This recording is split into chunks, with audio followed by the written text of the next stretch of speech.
वरिष्ठ भाजपा नेता, सबसे पहले पेश हैं दिन भर की सुर्खियां। वरिष्ठ भाजपा नेता अमित शाह कैराना में डोर टू डोर कैंपेन अभियान की आज करेंगे शुरुआत। भाजपा राष्ट्रीय अध्यक्ष जेपी नड्डा बिजनौर में प्रचार की संभालेंगे कमान। भाजपा के डिजिटल प्रचार रथों को योगी ने किया रवाना। कहा, इन प्रचार रथों के माध्यम से जनता को केंद्र और राज्य सरकारों के द्वारा किए गए कार्यों की दी जाएगी जानकारी।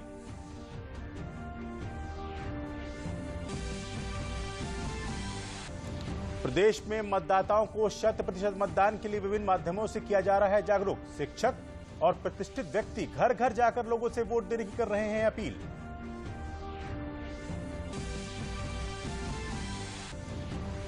और राजधानी लखनऊ सहित प्रदेश में विभिन्न स्थानों पर हो रही हल्की से मध्यम बारिश। पश्चिमी विक्षोभ के चलते कोहरे और ठंडी पछुआ हवाओं से आम जनजीवन पर पड़ रहा है असर। नमस्कार, मैं दिलशाद। समाचारों को विस्तार से शुरू करते हैं। सबसे पहले आपको बता दें कि प्रथम चरण के नामांकन प्रक्रिया पूरी होने के बाद भारतीय जनता पार्टी आज से अपना विधिवत चुनाव प्रचार प्रदेश में प्रारंभ कर रही है। वरिष्ठ भाजपा नेता एवं केंद्रीय गृह मंत्री अमित शाह कैराना में डोर टू डोर कैंपेन कर अभियान की शुरुआत करेंगे। वहीं भारतीय जनता पार्टी के राष्ट्रीय अध्यक्ष जेपी नड्डा बिजनौर में प्रचार की कमान संभालेंगे। प्रदेश भाजपा अध्यक्ष स्वतंत्र देव सिंह प्रचार के सिलसिले में सहारनपुर में होंगे। मुख्यमंत्री योगी आदित्यनाथ पार्टी प्रत्याशियों के पक्ष में अलीगढ़ में प्रचार करेंगे, जबकि उप मुख्यमंत्री डॉक्टर दिनेश शर्मा मथुरा में रहेंगे और ब्रज क्षेत्र के पार्टी के प्रचार कार्यालय का उद्घाटन करेंगे। वहीं विधानसभा चुनाव में रैली और जनसभा पर लगी रोक के बाद सभी पार्टियां अपना प्रचार प्रसार डिजिटल माध्यम से कर रही हैं। इसी कड़ी में भारतीय जनता पार्टी ने सभी विधानसभा क्षेत्रों में डिजिटल प्रचार के लिए आज प्रचार रथों को रवाना किया। मुख्यमंत्री योगी आदित्यनाथ, उप मुख्यमंत्री केशव प्रसाद मौर्य, प्रदेश के चुनाव सह प्रभारी अनुराग सिंह ठाकुर और प्रदेश अध्यक्ष स्वतंत्र देव सिंह ने इन रथों को हरी झंडी दिखाकर रवाना किया। इस मौके पर मुख्यमंत्री योगी आदित्यनाथ ने कहा कि इन प्रचार रथों के माध्यम से पार्टी अपना प्रचार अभियान शुरू कर रही है।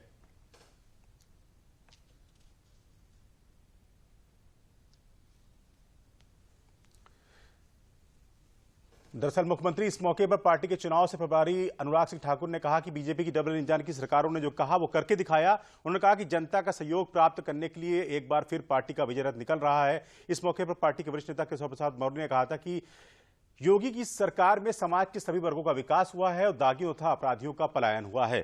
खैर, आगे बढ़ते हैं। भारतीय जनता पार्टी की उत्तर प्रदेश विधानसभा चुनाव के लेकर प्रत्याशियों की एक और सूची जारी कर दी है।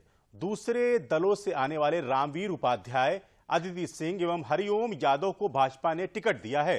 पूर्व आईपीएस असीम अरुण कन्नौज से चुनाव लड़ेंगे। जारी की गई लिस्ट में 85 टिकटों में 15 महिलाओं के नाम पर मुहर लगी है।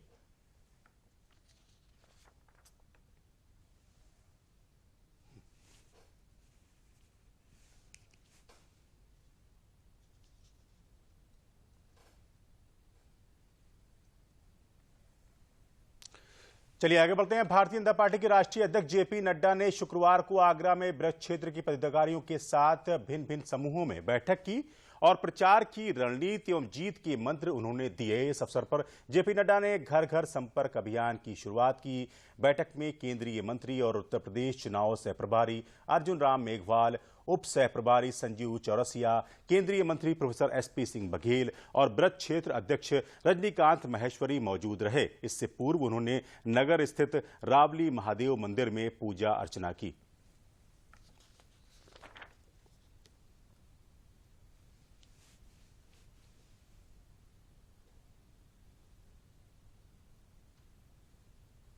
दरअसल 7 चरणों में होने वाले उत्तर प्रदेश विधानसभा चुनाव 2022 के पहले चरण की नामांकन प्रक्रिया संपन्न हो गई है। इस पहले चरण में शामली, मेरठ, मुजफ्फरनगर, बागपत, हापुड़, गौतम बुद्ध नगर, गाजियाबाद, बुलंदशहर, मथुरा, आगरा और अलीगढ़ जिले की 58 विधानसभा सीटों पर 10 फरवरी को मतदान होगा। आइए देखते हैं क्या है राजनीतिक दलों के विकास के नए दावे। 7 चरणों में होने वाले उत्तर प्रदेश विधानसभा चुनाव 2022 के पहले चरण के लिए नामांकन का आज अंतिम दिन है। इस पहले चरण में शामली, मेरठ, मुजफ्फरनगर, बागपत, हापुड़, गौतम बुद्ध नगर, गाजियाबाद, बुलंदशहर, मथुरा, आगरा और अलीगढ़ जिले की 58 विधानसभा सीटों पर मतदान होगा। इस बार पहले चरण में जहां चुनाव होने हैं, उनमें से अधिकांश क्षेत्रों में 3 कृषि कानूनों के खिलाफ आंदोलनरत रहे थे, जो किसानों के प्रभाव वाले इलाके माने जाते हैं। यहाँ चुनाव में किसानों के अलावा कैराना से एक समुदाय का कथित पलायन, गन्ना और भगवान कृष्ण के मुद्दे पर जोर आजमाइश के आसार नजर आ रहे हैं। वहीं सपा रालौद ने जाट मुस्लिम कार्ड खेलते हुए इस समुदाय से आने वाले अधिकांश उम्मीदवारों को जाट मुसलमान बहुल क्षेत्र से टिकट दिया है। यानी सपा रालौद गठबंधन ने जाति कार्ड खेल बीजेपी को चुनौती देने की रणनीति तैयार की है। कांग्रेस नेता राहुल गांधी और पार्टी महासचिव प्रियंका गांधी ने युवा घोषणा पत्र जारी किया, जिससे युवाओं के रोजगार में बढ़ोतरी हो सके। प्रियंका गांधी ने कहा, यूपी में चुनाव है और यूपी के युवा को एक नए विजन की जरूरत है। कांग्रेस पार्टी ही सिर्फ यूपी को विजन दे सकती है। हम नफरत नहीं फैलाते हैं, लोगों को जोड़ने का काम करते हैं। बहुजन समाज पार्टी द्वारा जारी अपनी पहली लिस्ट में जमकर मुस्लिम उम्मीदवारों को उतारा गया है। सपा ने पहले चरण के मतदान को लेकर पश्चिमी यूपी में 25% से ज्यादा टिकट मुस्लिम उम्मीदवारों को दिया है। बसपा की ओर से जारी 53 उम्मीदवारों की सूची में 14 मुस्लिम प्रत्याशी हैं। खास बात ये है कि सपा और राष्ट्रीय लोकदल के गठबंधन के 3 मुस्लिम प्रत्याशियों के सामने बसपा ने मुस्लिम कैंडिडेट ही उतारा है। ये कहना गलत नहीं होगा कि राजनीतिक दलों की पूरी कोशिश है कि इस बार उत्तर प्रदेश में उनकी सरकार बने। इस बार जनता किसका साथ देती है और कौन सी सरकार आती है, ये तो मतदान के परिणाम आने के बाद ही पता चलेगा। Bureau report, Doordarshan news, Uttar Pradesh. आपको बताते चले कि प्रदेश के मान्यता प्राप्त राष्ट्रीय और राज्य स्तरीय दलों को आकाशवाणी और दूरदर्शन पर प्रसारण के लिए समय दिया गया है। कल मुख्य निर्वाचन अधिकारी कार्यालय में लकी ड्रॉ निकाला गया। कोविड-19 महामारी को देखते हुए आकाशवाणी और दूरदर्शन पर दलों के प्रसारण समय को बढ़ा दिया गया है। इस बार अलग अलग दलों को आकाशवाणी और दूरदर्शन पर कुल 1798 मिनट का समय दिया गया है।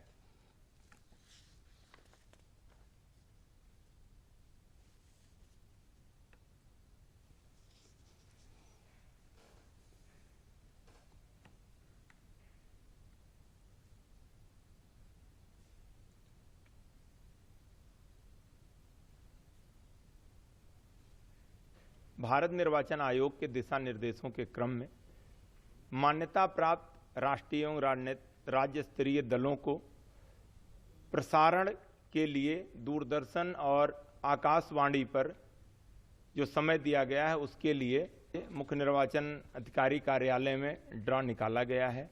इसमें राजनीतिक दलों के प्रतिनिधि भी उपस्थित थे और इसमें जैसा आप सभी को ज्ञात है कि इस बार कोविड-19 महामारी के दृष्टिगत आकाशवाणी और दूरदर्शन पर दलों के प्रसारण समय को बढ़ा दिया गया है और इस बार अलग अलग आकाशवाणी और दूरदर्शन पर 1798 मिनट का समय ब्रॉडकास्टिंग के लिए राजनीतिक दलों को दिया गया है।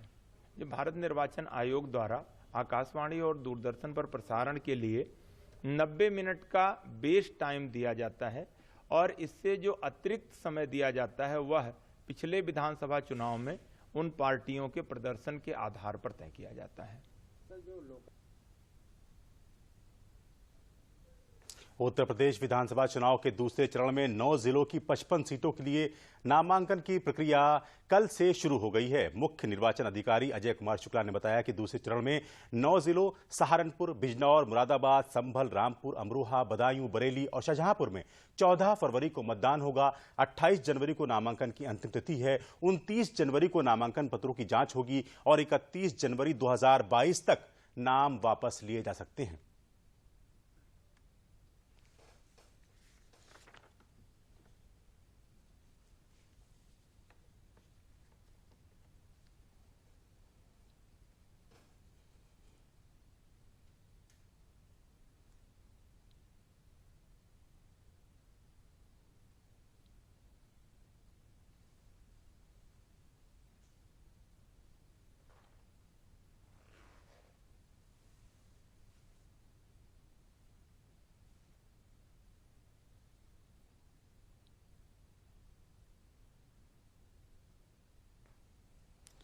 और अमरोहा जिले में दूसरे चरण में 14 फरवरी को होने वाले विधानसभा चुनाव के लिए शुक्रवार से नामांकन प्रक्रिया शुरू हो गई। इसके लिए कलेक्ट्रेट में व्यापक इंतजाम किए गए और भारी पुलिस बल तैनात किया गया। कल नामांकन के पहले दिन कुल 22 नामांकन किए गए, जिसमें भाजपा के 3 प्रत्याशियों नौगांवा से सादात से देवेंद्र नागपाल, धनौरा सुरक्षित से राजीव तरारा और हसनपुर विधानसभा क्षेत्र से महेंद्र सिंह खड़गवंशी ने अपना पर्चा दाखिल किया। धनौरा सुरक्षित और हसनपुर विधानसभा से भाजपा ने अपने वर्तमान विधायकों को ही उम्मीदवार बनाया है।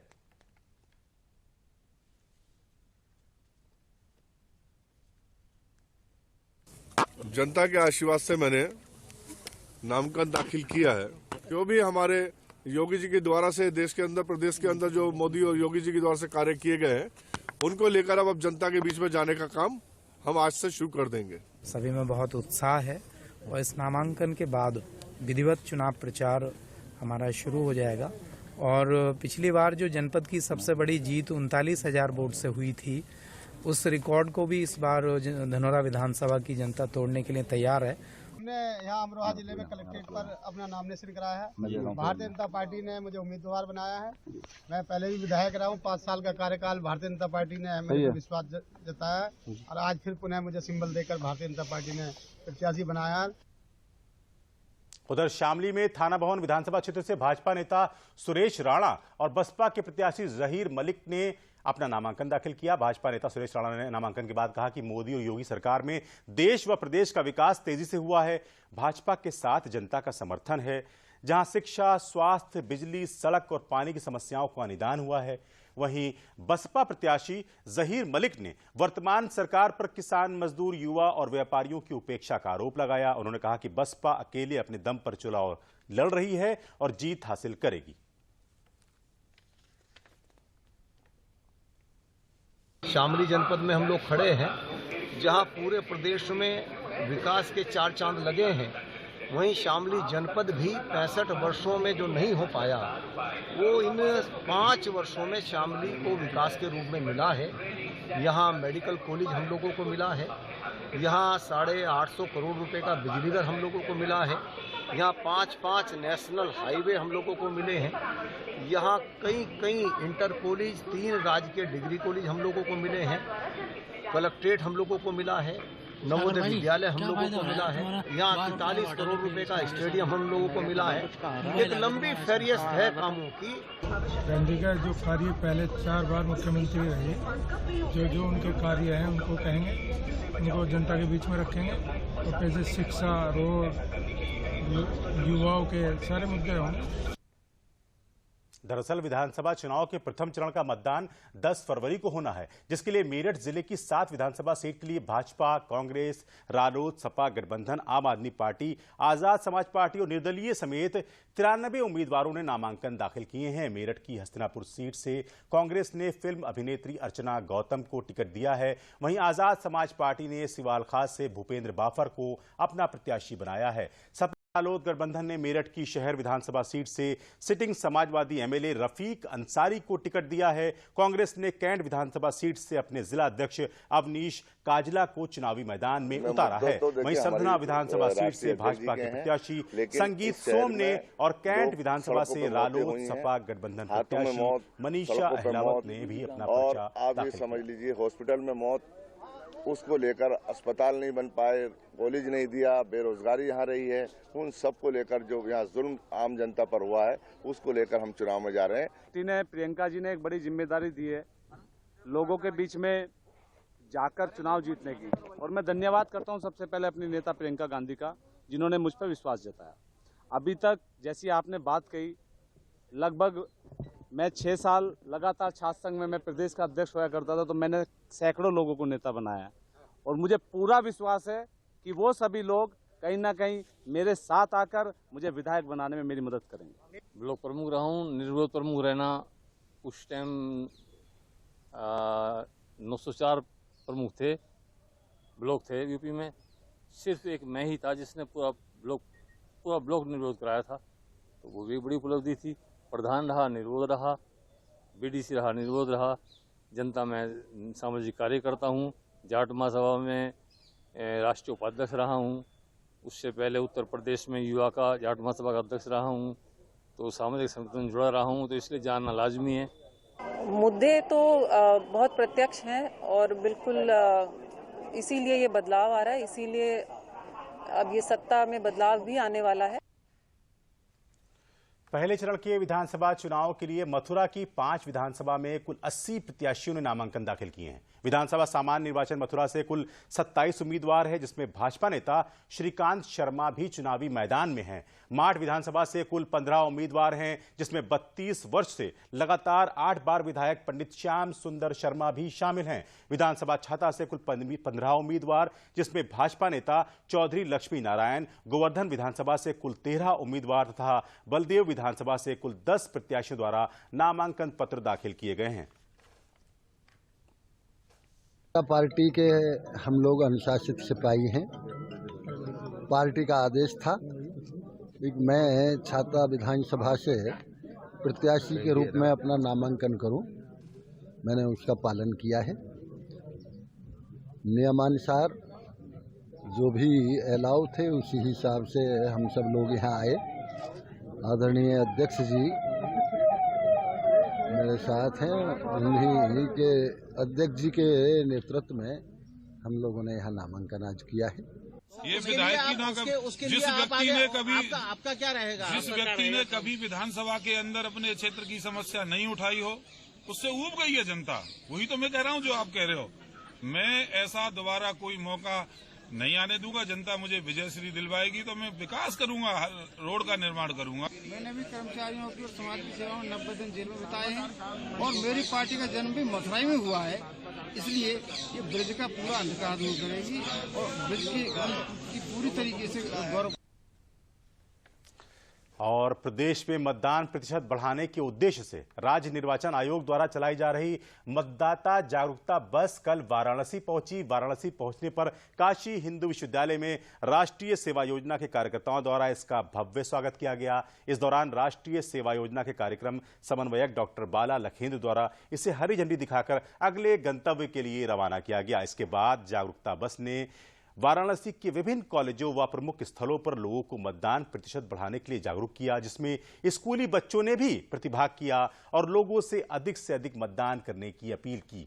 इस दौरान स्वीप आइकॉन, अंतर्राष्ट्रीय एथलीट। हम सर यहाँ पे आए हैं मतदाता जागरूकता अभियान के लिए कि यहाँ पे सबको ये जागरूक हो कि मतदाता उनका महत्व रखता है देश के चुनाव के लिए। तो जैसा कि हमारा स्लोगन है कि जो सच्चा मतदाता है वही राष्ट्र निर्माता है। इसका अर्थात है कि मतलब जो मतदान करता है उसी से राष्ट्र निर्माण होता है। सर आज हम लोग यहाँ पे मतदाता जागरूकता रैली लेकर आए हैं, जिसमें हम लोगों को जागरूक करेंगे कि उन हर एक इंसान का मत जो इस भारत देश में रहता है वो कितना मायने रखता है।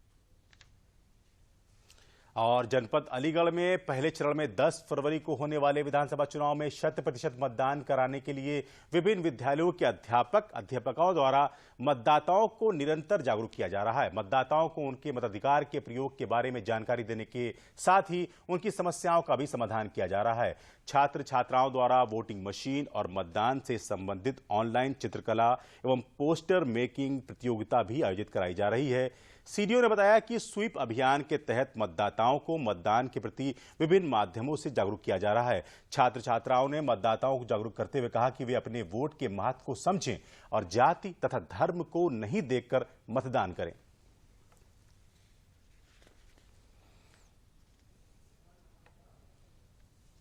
अलीगढ़ में जिलाधिकारी महोदया के निर्देशन में हम लोग मतदाता जागरूकता का अभियान चला रहे हैं, जो कि चुनाव आयोग के निर्देशों के क्रम में भी है। यहाँ पर ये देखा गया है कि अमूमन मतदान प्रतिशत उतना नहीं रहता है जितना अपेक्षित है। तो इस बार हमने कुछ वृहद गतिविधियाँ और कुछ छोटी छोटी गतिविधियाँ इस दौरान की हैं। वृहद गतिविधियों में जैसे हमने मशाल जुलूस का आयोजन किया था एक, जिसमें सभी जनपदवासियों की उसमें भूमिका थी, पार्टिसिपेशन था।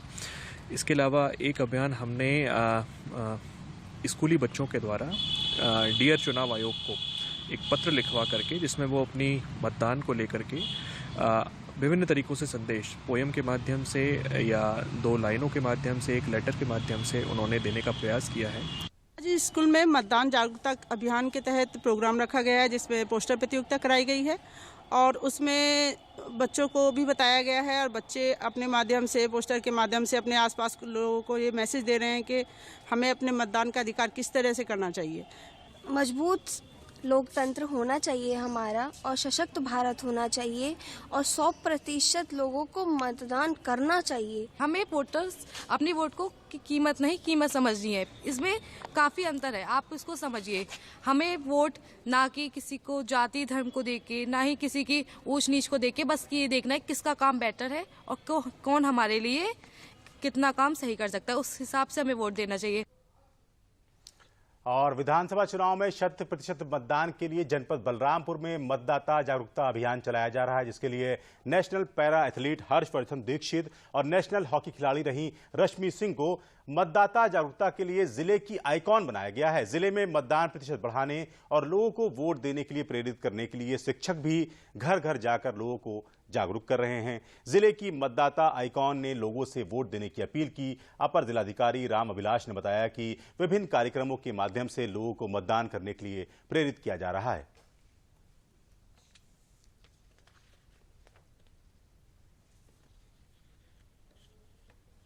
सारा काम छोड़ दो, सबसे पहले वोट दो। सारे काम छोड़ करो, सबसे पहले वोट दो। सारे काम छोड़ करो, सबसे पहले वोट दो।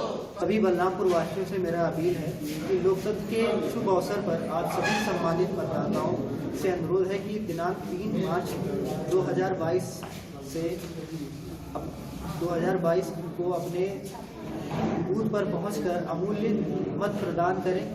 विधानसभा सामान्य निर्वाचन 2022 लोकतंत्र के महापर्व के शुभ अवसर पर आप सभी सम्मानित मतदाताओं से अनुरोध है कि दिनांक 3 मार्च 2022 को अपने बूथ पर पहुंचकर अपना अनमोल मत दें। मतदान के लिए आवश्यक है पहचान पत्र साथ ले आएं। मतदान करके भारत के लोकतंत्र को मजबूती प्रदान करें। जनपद बलरामपुर में हमारी टीम के द्वारा घर घर जाकर प्रचार किया जा रहा है, हर बूथ स्तर पर, और सभी लोगों से मिलकर एक प्रयास किया जा रहा है। हमारे यहाँ के प्रिंट मीडिया और इलेक्ट्रॉनिक मीडिया के माध्यम से भी ये सभी लोग प्रयास कर रहे हैं और हमारा जो टीम है उसका प्रयास है कि हर मतदाता को हम जागरूक कर सके और हर मतदाता को इस तरीके से प्रेरित कर सके कि वो बूथ पर अवश्य जाए और अपने सबसे प्रिय उम्मीदवार का चयन करे मतदान के द्वारा। तो मतदाता जागरूकता के बाद अब बात प्रशासनिक अलर्ट की। दरअसल प्रदेश में विधानसभा चुनाव को देखते हुए गोंडा में प्रशासन पूरी तरह से अलर्ट मोड में है। उप जिलाधिकारी के नेतृत्व में सघन वाहन चेकिंग अभियान चलाया गया, जिसमें एक वाहन से 65 लाख, वहीं दूसरे वाहन से 2 लाख रुपए कैश और 2 वाहनों से चुनाव प्रचार सामग्री बरामद हुई। वाहनों को सीज करने और सामग्री को जब्त करने के साथ साथ रिपोर्ट दर्ज करने की कार्रवाई शुरू कर दी गई है। चेकिंग अभियान के दौरान वाहनों में लगे झंडे और स्टिकर हटवाए गए, साथ ही वाहन चालकों को दोबारा ऐसा न करने की चेतावनी भी दी गई। पुलिस अधीक्षक संतोष कुमार मिश्रा ने बताया कि विधानसभा चुनाव को लेकर चेकिंग के दौरान वाहन से 65 लाख बरामद हुए हैं और रुपए ले जाने वाला व्यक्ति नेपाल की सीमा का है। रुपए का ब्यौरा न दे पाने पर नकदी को सील कर दिया गया है। गोंडा में विधानसभा चुनाव के दृष्टिगत बैरियर चेकिंग 3 से 7 की स्पेशल करवाई जा रही थी। इसी के तहत थाना कर्नलगंज में जो इंटर डिस्ट्रिक्ट बॉर्डर पड़ता है लखनऊ रोड पे, वहां पे इंस्पेक्टर कर्नलगंज की टीम के द्वारा एक गाड़ी यूपी 32 नंबर की वो पकड़ी गई। इसकी चेकिंग में 65 लाख रुपए इंस्पेक्टर कर्नलगंज और टीम के द्वारा बरामद किए गए हैं। इसमें 2 व्यक्ति उनको राउंड अप किया गया है। ये पैसा लेके नेपाल बॉर्डर के आसपास जा रहे थे। किस पर्पस से और क्यों नेपाल बॉर्डर पे ये पैसा पहुंचा रहे थे ये अनअकाउंटेड है। फिलहाल ये 65 लाख रुपए सीज करके इस पे कार्रवाई की जा रही है। विधानसभा चुनाव के दृष्टिगत ये एक बहुत बड़ी कार्रवाई है। इसमें नियमानुसार अग्रिम कार्रवाई की जा रही है। प्रदेश में कोरोना की तीसरी लहर पर प्रभावी नियंत्रण बना हुआ है। विगत 3-4 दिनों से एक्टिव केसों की संख्या में कमी आती जा रही है। साथ ही नए केस की संख्या के सापेक्ष अधिक मरीज उपचारित होकर मरीज स्वस्थ हो रहे हैं। ये बेहतरी के संकेत हैं। विगत 24 घंटे में 2,41,457 कोरोना टेस्ट किए गए, जिसमें 16,142 नए कोरोना पॉजिटिव पाए गए। इसी अवधि में 17,600 लोग उपचारित होकर कोरोना मुक्त भी हुए। वर्तमान में कुल एक्टिव केस की 95,866 संख्या है। कोविड प्रोटोकॉल का सख्ती से पालन और टीकाकरण कोरोना से बचाव का सबसे सहज माध्यम है। इसका अनुपालन सुनिश्चित कराया जाए और प्रदेश में अब तक कोविड टीकों की 24 करोड़ 42 लाख से अधिक डोज लगाई जा चुकी हैं। साथ ही 9 करोड़ 74 लाख से अधिक सैंपल की जांच भी हो चुकी है। यह देश के किसी एक राज्य में सर्वाधिक टेस्टिंग टीकाकरण है। कोरोना वायरस संक्रमण के संबंध में प्रदेश की स्थिति इस प्रकार है। विगत 24 घंटों में संक्रमण के 16,142 नए मामले सामने आए हैं। इसी अवधि में उपचारित होकर डिस्चार्ज होने वालों की संख्या 17,600 है। तो इस प्रकार लगातार तीसरे दिन हम देख रहे हैं कि जितने लोग संक्रमित हुए हैं उससे अधिक लोग स्वस्थ होकर डिस्चार्ज हुए हैं। एक्टिव इन्फेक्शन के केस की संख्या आज घटकर के 95,866 रह गई है और इनमें से 93,078 लोग इस समय होम आइसोलेशन में हैं। कुछ और मरीज इस समय असाइनमेंट की प्रक्रिया में हैं। कुल मिलाकर के जो एक्टिव केस हैं उनके लगभग 1.5% से भी कम लोग अस्पतालों में भर्ती हैं। इस बार अधिकांश लोग अपने घर पर रहकर ही स्वस्थ हो रहे हैं। इसलिए अगर किसी प्रकार से आपको संक्रमण हो भी गया है तो बिल्कुल भी न घबराइए, अपने घर पर रहकर ही आप स्वस्थ हो जाएंगे और हमारे जनपदों में, जिस जनपद में भी आप हैं, वहां के इंटीग्रेटेड कोविड कमांड सेंटर से संपर्क कीजिए। दवाइयां आपके घर पर पहुंचाई जाएंगी और हमारी टीम भी आकर आपको घर पर आपका निरीक्षण करेगी, परीक्षण करेगी। अब तक महामारी के काल में कुल 17,97,728 व्यक्ति संक्रमण मुक्त हो चुके हैं। और अब बात मौसम के मिजाज की। दरअसल पश्चिमी विक्षोभ के कारण उत्तर प्रदेश के मैदानी क्षेत्रों में अगले 3 दिन बारिश और कड़ाके की ठंड के आसार बन रहे हैं। राजधानी लखनऊ और कई हिस्सों में बूंदाबांदी और तेज हवाओं के साथ रुक रुक कर हल्की बारिश हो रही है। कोहरे और निचली सतह के बादलों के चलते प्रदेश के मैदानी इलाकों में पिछले 1 सप्ताह से गलन भरी सूखी ठंड पड़ रही है। मौसम विशेषज्ञों के अनुसार लगातार बन रहे पश्चिमी विक्षोभ की सक्रियता के कारण पहाड़ों के ऊपरी हिस्सों में बर्फबारी हो रही है, जबकि मैदानों में घने कोहरे और ठंडी पछुआ हवाएं आम जनजीवन पर प्रभाव डाल रही हैं। कृषि विशेषज्ञों के अनुसार वायुमंडल में कोहरे के प्रकोप से जनजीवन के साथ ही फसलों पर भी असर पड़ने लगा है। धूप नहीं निकलने से या देर से निकलने से दलहनी और तिलहनी फसलों पर रोग तथा कीट के प्रकोप की आशंका बढ़ने के साथ ही पाला पड़ने की आशंका आलू की खेती के लिए चिंता का सबब बनी हुई है।